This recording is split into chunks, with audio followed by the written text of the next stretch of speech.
Who was the star of the Coronation? Apart, that is, from their Majesties, the King and the Queen. The answer, most watching would surely agree, is the bearer of the sword of state, all 8 pounds of it, held aloft for a muscle-straining 51 minutes by my guest on Political Thinking, a conversation with, rather than an interrogation of, someone who shapes our political thinking. It was a feat performed by the first woman to do the job at a coronation, Penny Mordaunt, and it won her the admiration of people who are normally her political foes. She did it as Lord President of the Council. Her day job is Leader of the House of Commons. And that performance led to the bookies cutting the odds on her becoming the next leader of the Conservative Party. Worth remembering, she came mighty close to getting the job and becoming our Prime Minister last summer after Boris Johnson was forced out of number 10. Penny Mordaunt, welcome to Political Thinking. Hi. You had to have your entire focus on a few square feet inside the Abbey. When did you first realise that you had become one of the stars of the show? Well, I was separated from social media for quite some time, and a little bit of time afterwards, because I didn't have my phone with me and so on. But I was just very glad to get through it, and that it all went according to plan. You rehearse and rehearse, you know, all the things that can go wrong. And I also wanted the King to be in the right moment, and for him to really be still and centred and have the spiritual experience which he should have in that moment. So it was just a great relief. And then afterwards, I was reunited with my phone and found that I'd become a meme. Which was your favourite meme then? Oh, there was some corkers. I mean, this is what I love about our country. I think the Poundland branding was, was an early adopted meme. I think I've been obviously holding various things, a kebab. Just the penny is mightier than the sword. Yes, there was all sorts of. I say well done to the Great British Public for all their efforts. They were all appreciated. No, you never seem to have a bead of sweat on you, but you must have been thinking about those things. The most obvious thing that could have happened is you just might have ran out of muscle power to hold that sword up. That was never going to happen, Nick. That was never going to happen. No, I was all right, and I'd if there was a highly emotional time, it was the Thursday where we ran through it twice with lots of standing around in between. And at the end of that, I was quite tired. But having done that, I knew I could do the service, and I knew what everyone else was doing. And we were all there as a team, making sure everything went according to plan. So it was great. And I was able to enjoy it and just be part of it and sing my heart out on the way out as well. So how much pumping iron was there before you picked up that sword? This story has developed and has run away with itself. I was not in the gym for 6 months prior to this.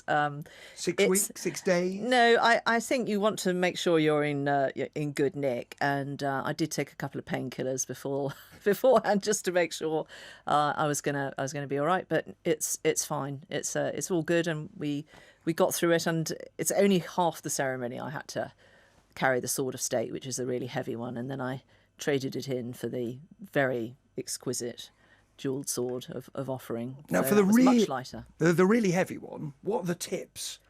If, God help us, in a few years' time, somebody needs to say, "I've got to do this job," what are the tips to holding that sword? I think it's practice. You just, like anything that you're preparing for, don't leave anything to chance. Have a good breakfast, wear comfortable shoes. I had a great team with me, because the chaps who haven't got any plaudits at all are the former defence chiefs who were standing behind me with the other swords in the ceremony. We were all there supporting each other, and we'd obviously been talking under our breath at each other during rehearsals, keeping each other going.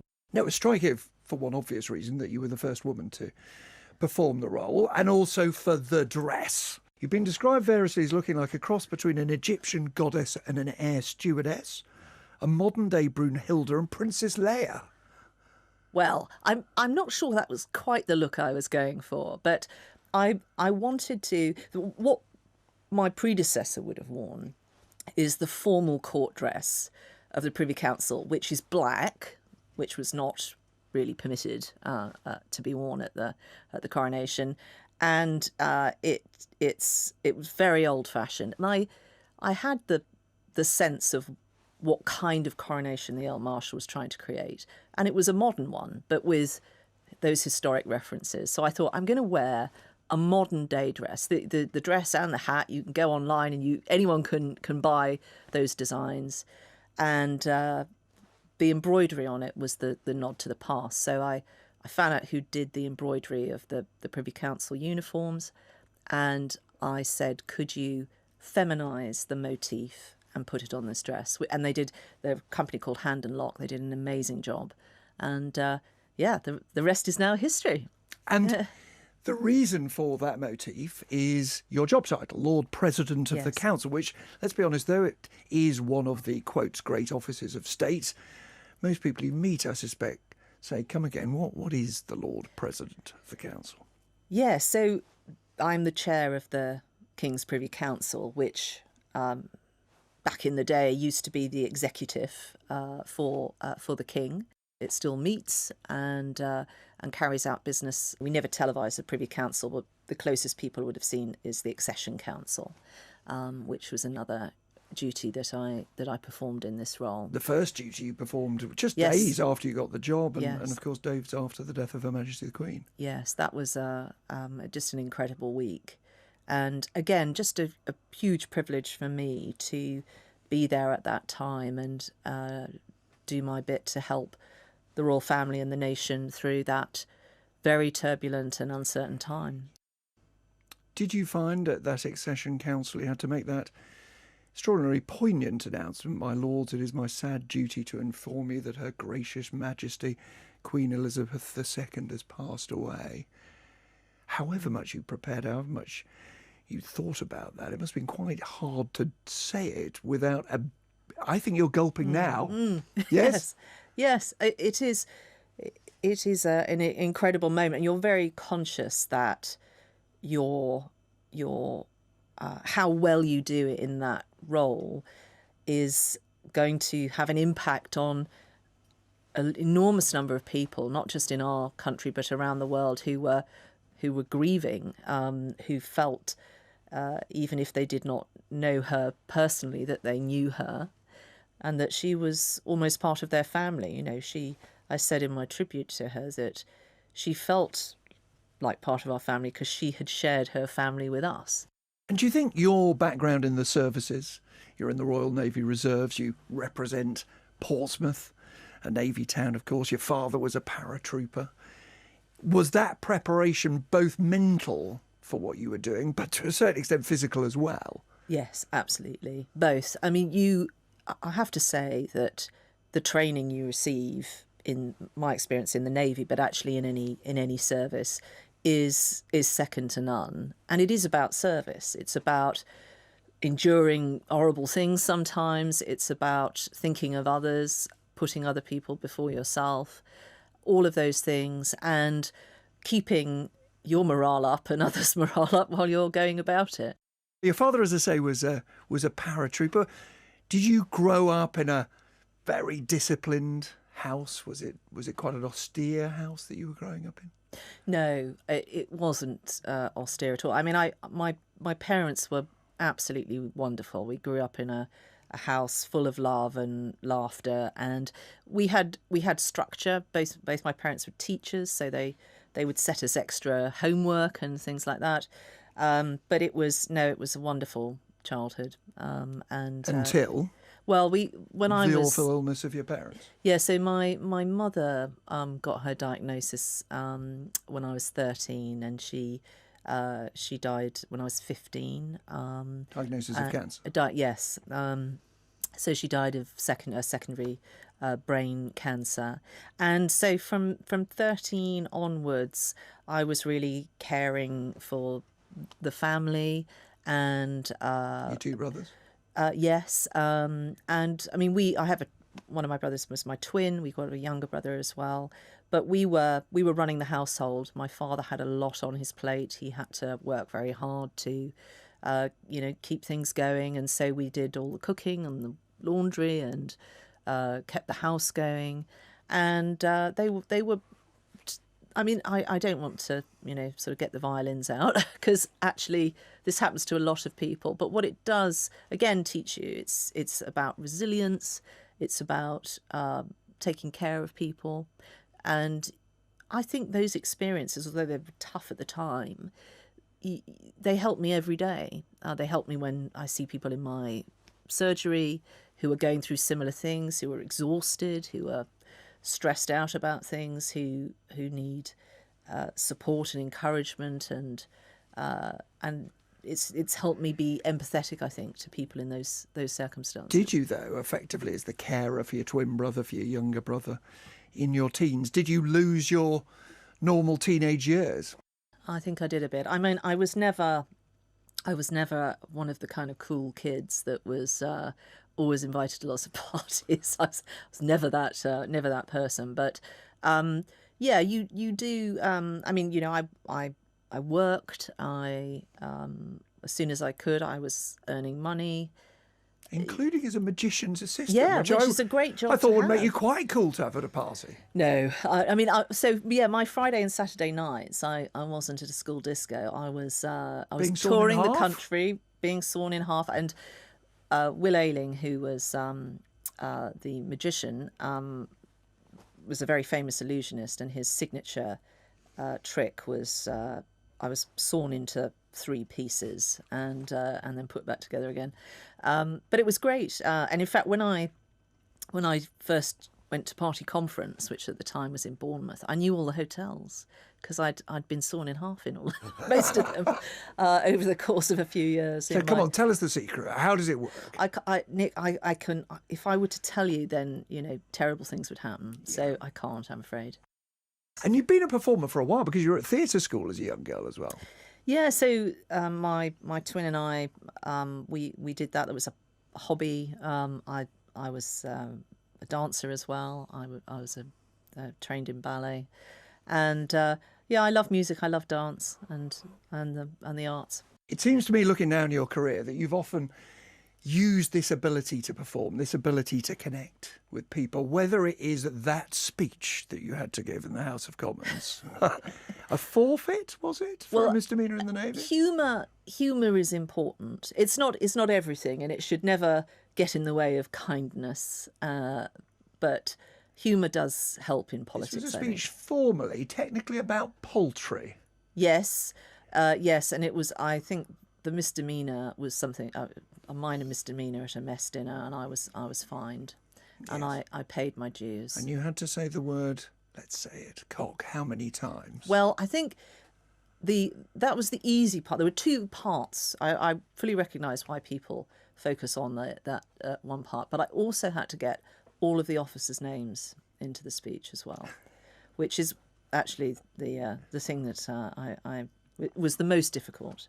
But no, I survived that, and I'm still. I got re-elected, so. It clearly was accepted.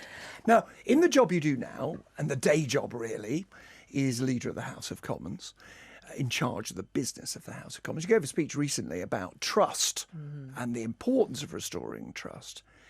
Now, you've already explained that you believe that rhetorically politicians have to form a connection with people. Why is it gone, trust? Look, I think there's a whole raft of reasons why. And actually in the book I wrote, which in part looked at modernising every aspect of our life, but it did focus on Parliament. I think there are a whole variety of reasons why people lose faith in those institutions. And I set out what I called the sort of timeline of trust decay, which was the whole series of scandals, which when you write them all down is incredible.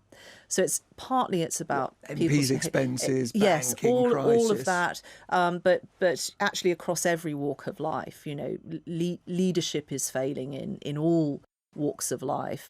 Don't you have to say the way the Tory party's behaved over the last year, the endless changes of leadership, Boris Johnson's behaviour over COVID, Liz Truss's behaviour ignoring civil servants and advisers on the running of the economy, those two have contributed. They're not the only reason to the decay in trust. Look, I think that is the case, and I have apologised for it previously. The world we live in now moves at an incredibly fast pace. It's incredibly complicated. We've got all kinds of emerging threats that people don't know how to deal with, and people want things that they can rely on and depend upon. And I think that the Prime Minister really does recognise that. And when he was setting out at the beginning of the year his priorities that he's focusing on, he also spoke about restoring that trust, and I know that's what he wants me to do in this role. You've referred to his agenda. The Conservative Party is clearly in a very deep electoral hole. Some people think the way to get out of it is to be anti-woke, to take on what they see as the liberal metropolitan chattering classes. Is that a route to success in your mind? Well, drawing you back to where we started, we've just had a weekend where we remembered what we all have in common. We have these incredible moments in our history where we come together, where we're either standing against something. It's why I think they make so many films about wartime effort, and we're all pulling together. And I think you have choices to make in politics, and the choice I choose to make is to remind us all what we have in common. Is it possible to do that in divided times like this? I think part of our role is to bring people together, and we've got enough things to worry about than starting spats on Twitter and so forth. Or culture wars. Or culture wars. There are serious and complex social issues, but actually, when the public have been left to get on with these things themselves, they develop solutions, they develop norms, and actually most people in this country care about other people and their ability to lead their lives. So that's always the view I've taken, and I think that's one reason why I'm in politics. It's a view you pay quite a heavy price for, because when you ran for leader, the Daily Mail in particular ran a whole series of stories designed to discredit you, to derail your leadership. Some say the Telegraph did it too. Really about the stand that you'd taken, I think, rooted in your own experience with your twin brother, James, who's gay. Because you'd spoken in the Commons, didn't you? You said back in the 80s, before many of us were in politics, we saw the homophobia that gay men faced at the time. And you said that same scenario is happening now to the trans community. And thus began really a path for you that politically has been very, very difficult. So I think people will conflate all sorts of things. So my own views have always been very clear on this. And in fact, they were very clear throughout the whole leadership contest. I see no incompatibility with being kind and understanding and protecting the ability for trans people to go around and live their lives, with protecting my rights as a woman to privacy and dignity and all of that. You are incredibly close to your twin brother. He says you looked after him, he looked after you when you were growing up. For him, it's gone too far, hasn't it? He's tweeted at times about this. He said, if you're a member of the Conservative Party, part of this homophobic, transphobic government, you're complicit, he said at one stage.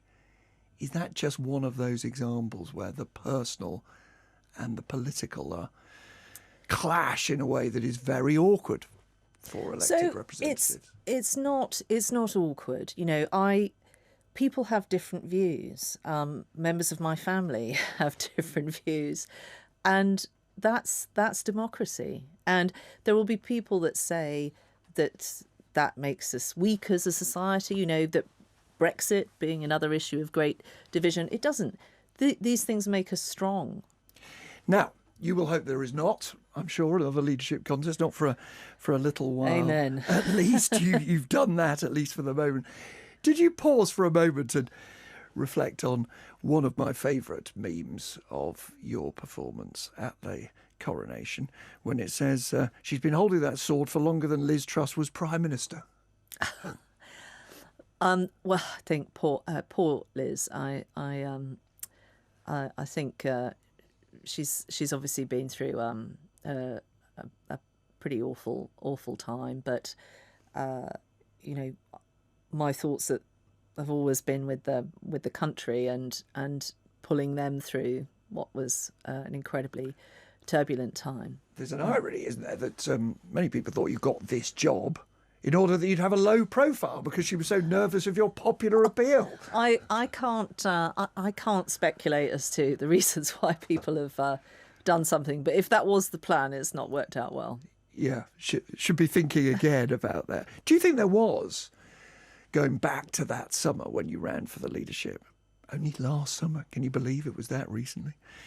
Do you think there was a conspiracy to keep you out of the last two because they all knew that the members would choose you? Look, I think you can think about these things, you can speculate about all these things.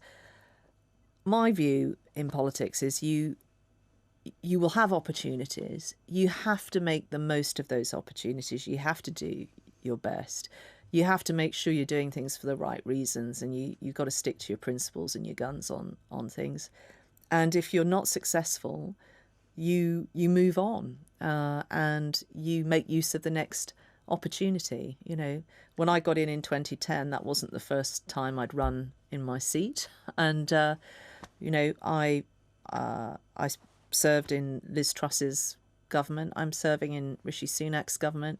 I hope if you were to ask them that they would both say they feel really supported by me. I wonder if, like for many of us watching, if it made you pause for thought at the coronation. I know you had your mind on other things, but you see 5 ex-Conservative Prime Ministers line up to go into the Abbey, 5 over 7 years. Does it make you pause for thought? Make you ever think, well, am I really right for that job? Because it's a job you clearly want. Look, I think you have to think why you're motivated to do particular things. You know, I would not have put myself forward for that role if I were not prepared to do it and have wanted to do it. But I also think you need to recognise what it is that you're bringing to that role, what it is you're trying to achieve. And I think the people who are happiest in politics, whatever level they're serving at, are people that have a clear view about what they want to achieve and why they're doing it. It's interesting you say that, because you did take flack not just for alleged changes in your position, but for not being up to it, to be crude about it. Ian Dale, who's a Conservative commentator, as you know, and is pretty sympathetic to you, I think, wrote at one point, one thing that dogs Penny is the number of people who seem to think she's not up to the job intellectually. It's almost always men who make the suggestion. The fact that she's female, blonde, and once appeared on a TV show in a swimsuit seems to count against her. Does it feel that way sometimes? You're being judged in a different way. I'm a 50-year-old woman. These attitudes are not news to me, Nick. You know, I think most women have had that said about them at some point in their careers. What's important is you know what you're about. There is a famous statistic that when there is a meeting to encourage people to run for office, the average time it takes for a man to put in their CV from the preliminary meeting is about a week. For a woman, it's over a year. And I think we tend to think about all the things that we need to do and improve. And generally, it is a generalisation, women prepare really well for what they're about to do. You know, coronation, sword holding included. Penny Mordaunt, President of the Council, bearer of the Sword of State. Thank you for being on Political Thinking. Thank you. Now, Penny had no choice whether to do this job or not, but she did have a choice about how she did it. And what is clear is that the girl who was the magician's assistant, who went to theatre school, who performed on the telly in a TV diving show, believes in the power of performance, believes in the significance of connecting with people, believes that the key test to political leadership is character. She wasn't crude enough to say so, but if she runs to be Tory leader again, expect to hear her make just that point, and expect to see that image with that sword in that dress again, again, and again. Thanks for watching.